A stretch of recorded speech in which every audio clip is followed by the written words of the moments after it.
Bapak Ibu, pada pertemuan kali ini kita membahas 3 kasus. Yang pertama mengenai hoaks, kedua adalah tentang korupsi, dan ketiga adalah teknologi informasi. Langsung saja mungkin Ibu Nanda bisa memaparkan atau menjelaskan mengenai hoaks kita, Pak. Baik, terima kasih atas kesempatan yang diberikan kepada saya oleh Ibu moderator yang cantik.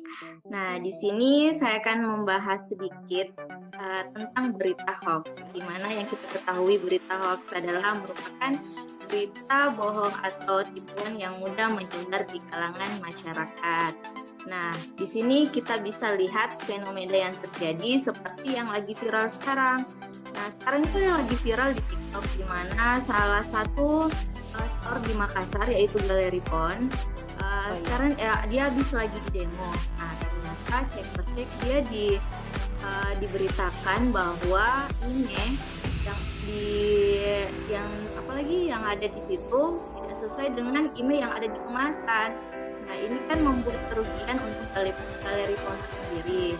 Makanya pihak Galeri Pon menindaklanjuti secara hukum bahwa berita itu seperti yang kita ketahui sekarang ini bahwa pemerintah juga mencanangkan tentang salah satu langkah yang dia lakukan yaitu PPID. Nah, PPID sendiri ini artinya pengolahan informasi dan secara dokumentasi. Contoh di Makassar itu ada namanya PPID Makassar, di mana dia mengelola semua informasi tentang isu-isu yang ada di Makassar. Nah, dalam hal ini kita bisa dibentengi dengan undang-undang yang berlaku yaitu tentang UU ITE dalam pasal 28 tentang penyebaran berita yang tidak sesuai. Nah, hal ini bisa diberikan ancaman pidana selama 6 tahun atau kerugian maksimal 1 miliar. Mungkin itu yang bisa saya jelaskan tentang berita hoax ini. Saya kembalikan ke Ibu moderator. Terima kasih. Oke, itu luar biasa sekali ya informasi yang diberikan Ibu Nanda. Saya juga baru tahu ternyata di sini. Wah, di Galeri Pon ya tadi. Oke, selanjutnya Bapak Ibu yang mungkin ada menambahkan mengenai hoax tersebut bagaimana? Oke, atau langsung saja ya, itu tadi hoax yang terjadi. Jadi menurut Bapak Ibu, langkah apa atau upaya apa yang bisa kita lakukan untuk mengurangi hoax yang terjadi atau yang berkembang di Indonesia sekarang ini? Saya mungkin persilakan Pak Iksan boleh menambahkan, atau yang lain silakan. Oke, terima kasih. Menurut saya hal utama yang perlu kita lakukan untuk menghindari hoax itu, yang pertama khususnya dari media sosial itu kita jangan mudah terpancing dengan judul-judul yang provokatif. Karena judul-judul yang provokatif ini atau terlihat sensasional itu biasanya mengandung hoax ya. Biasanya, saya tidak katakan semuanya atau tidak mengeneralisir, tapi biasanya semua judul-judul yang provokatif ini atau judul yang terlihat sensasional ini biasanya mengandung hoax. Itu perlu diperhatikan. Selain dari judul yang provokatif, kita juga harus memeriksa terlebih dahulu sumber dari berita tersebut.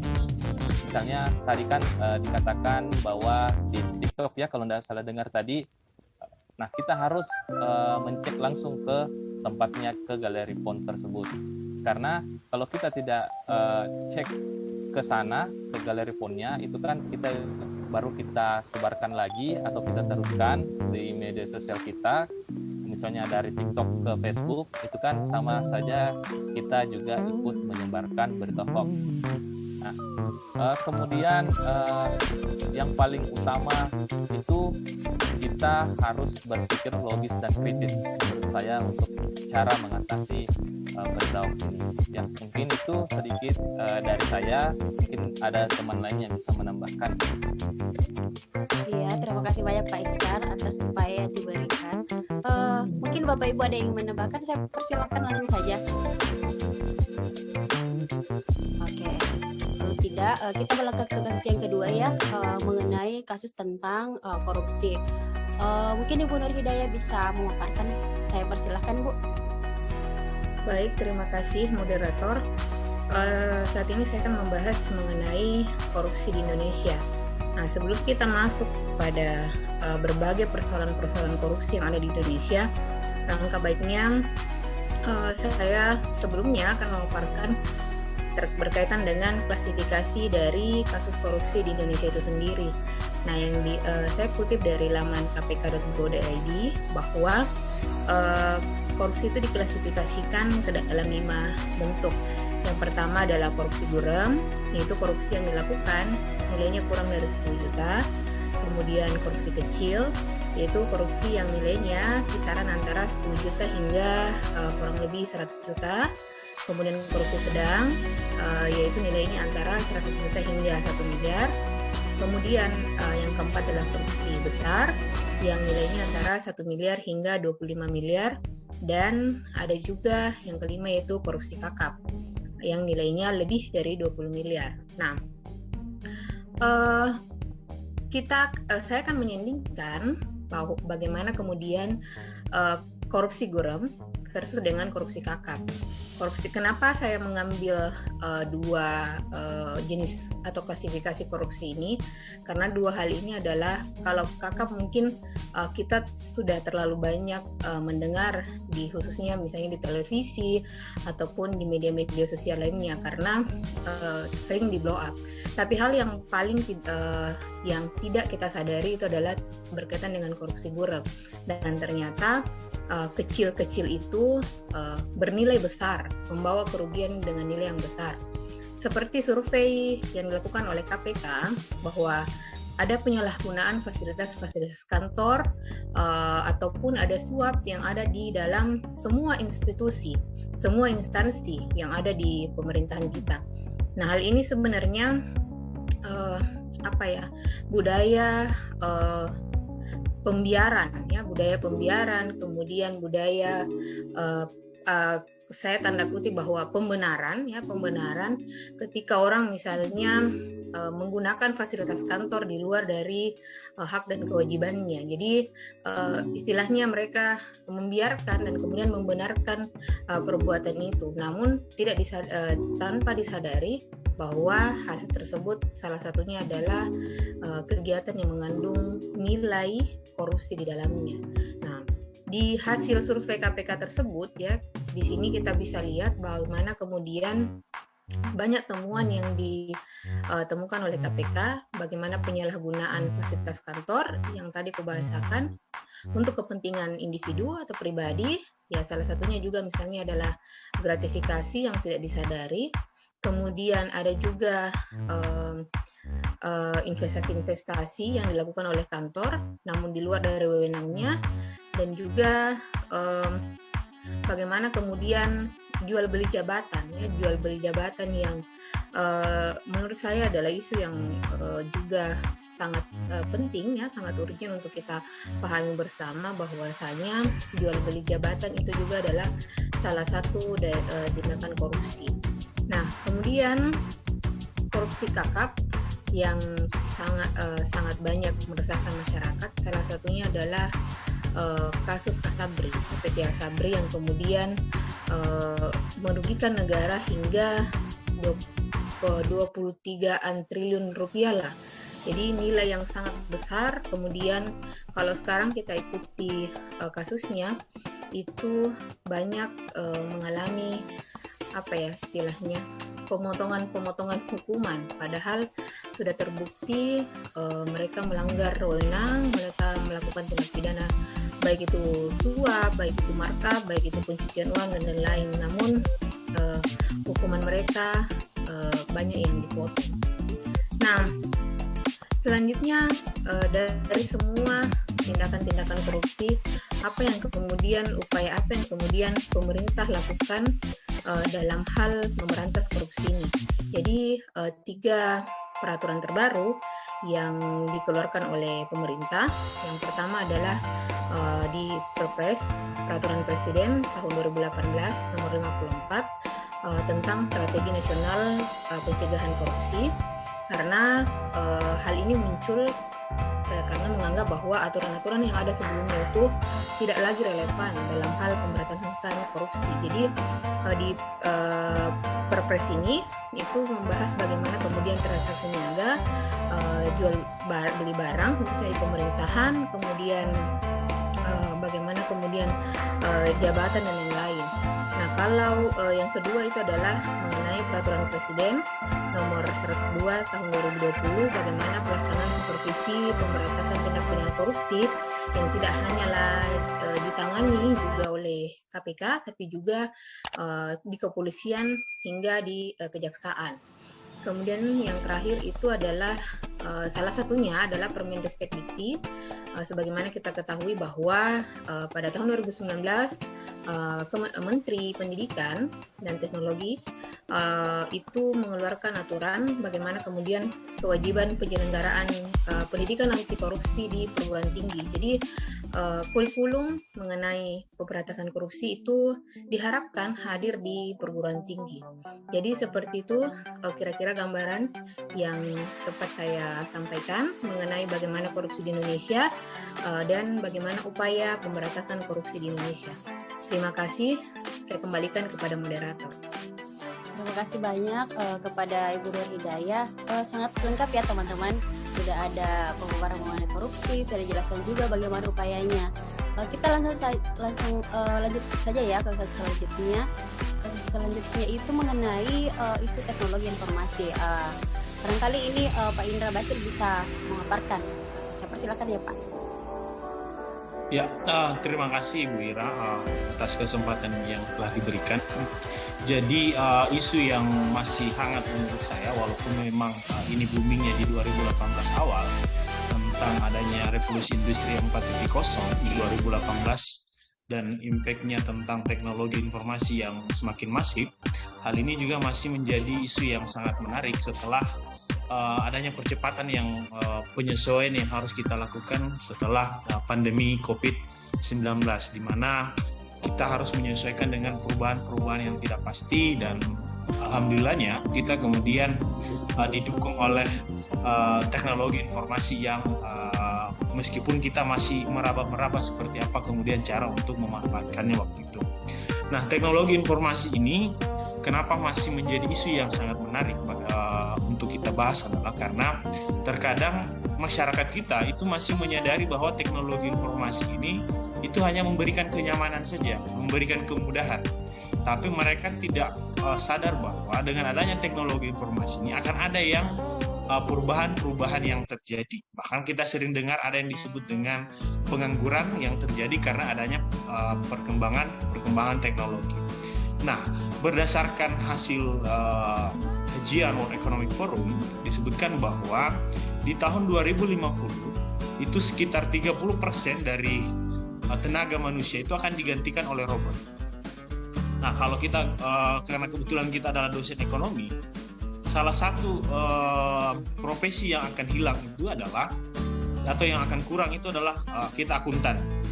Kemudian perbankan itu teller-teller juga sudah mulai berkurang.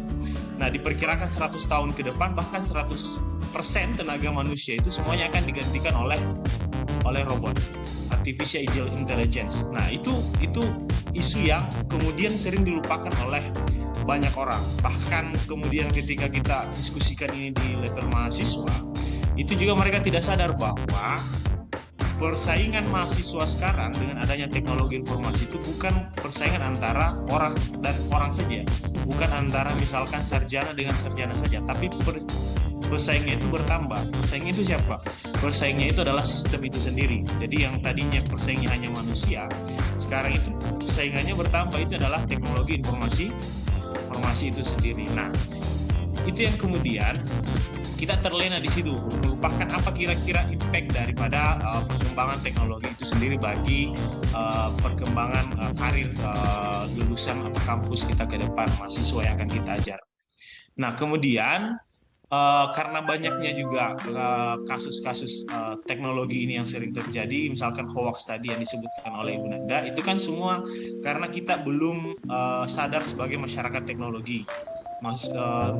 Masyarakat kita tidak sadar bahwa mereka adalah menjadi sumber informasi, semua bisa menjadi badan berita yang menyebarkan informasi yang bisa menyebar begitu luas, itu adalah masalah-masalah yang kemudian bersumber pada ketidaksiapan kita untuk menerima perkembangan teknologi informasi. Kemudian kita coba kaitkan dengan masalah kasus korupsi yang dibahas dengan sangat baik oleh Ibu Nur Hidayah tadi. Nah, salah satu cara untuk melemahkan atau mengurangi kasus korupsi yang terjadi di Indonesia, bahkan menurut beberapa penelitian itu adalah dengan pendekatan teknologi informasi. Nah, ini yang penting kita ke depan. Apalagi kita sebagai dosen misalkan, ini kita harus juga menyesuaikan dengan kemampuan perkembangan teknologi informasi. Nah, ini mungkin buat podcast dan sebagainya yang perlu kita implementasikan ke depan sebagai dosen-dosen millennials. Jangan sampai kita memanfaatkan teknologi informasi itu kemudian menjadikan dia sebagai Tuhan, karena ketika dia sebagai Tuhan dia akan sangat berbahaya. Tapi ketika kita bisa menaklukkan dan menjadikan teknologi itu sebagai hamba, maka sesungguhnya dia akan menjadi hamba yang sangat berguna. Saya kira itu, Ibu Ira, kami kembalikan. Terima kasih. Tadi sudah disimpulkan mulai kasus pertama dari Ibu Nanda sampai ke Pak Indra Basir. Selanjutnya akan disimpulkan oleh Bapak Ihsan. Saya persilahkan, Pak. Terima kasih Bu Indrawati sudah memberikan kesempatan kepada saya. Baiklah, saya akan menyimpulkan dari ketiga kasus tadi yang diberitakan ya. Yang pertama tadi hoax. Nah, ini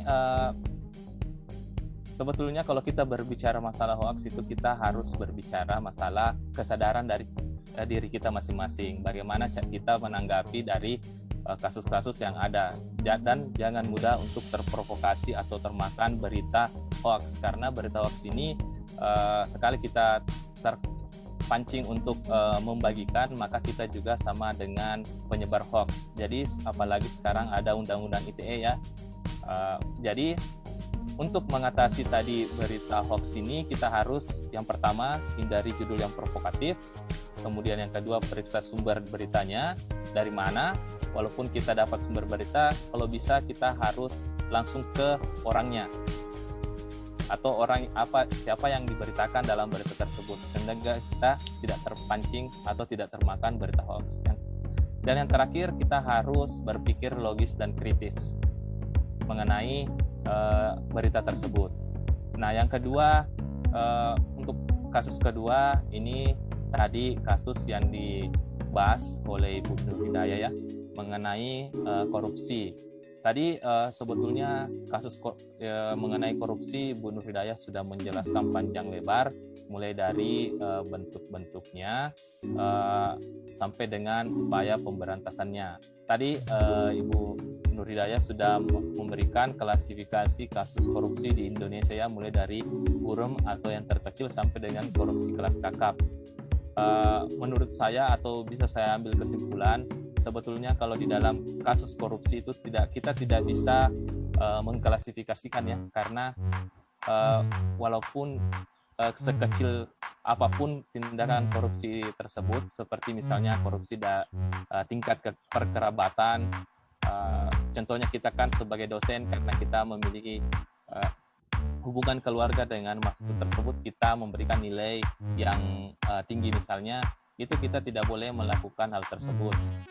Menurut saya kalau kita berbicara masalah korupsi, berarti kita berbicara masalah extraordinary crime ya, karena korupsi tersebut sudah diklasifikasikan ke dalam extraordinary crime. Tadi saya tidak usah simpulkan lagi mengenai penjelasan undang-undangnya, karena tadi Ibu Nur Hidayah sudah jelaskannya secara gamblang mengenai undang-undang dari korupsi tersebut. Dan yang terakhir mengenai TIK atau teknologi informasi. Nah, tadi Pak Indra sudah jelaskan dengan isu-isu mengenai teknologi informasi. Tadi diisukan bahwa era 4.0 ini dimulai dari tahun 2018 ya, mengenai semuanya itu harus berbasis teknologi informasi. Bahkan bisa saya tambahkan Pak, sekarang itu sudah masuk atau para ahli sudah menggodok mengenai era 5.0 Pak.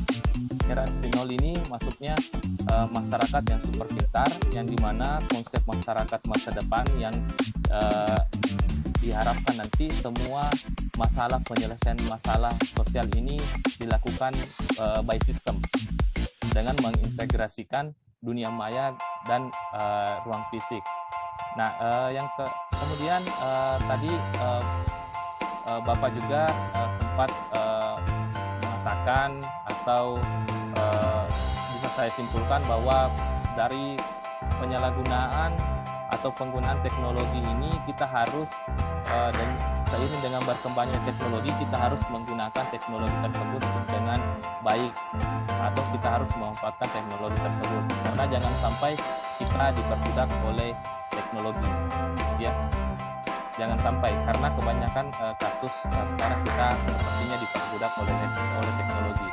Jadi seperti yang dikatakan oleh Pak Indra Basir bahwa jadikanlah teknologi ini sebagai alat atau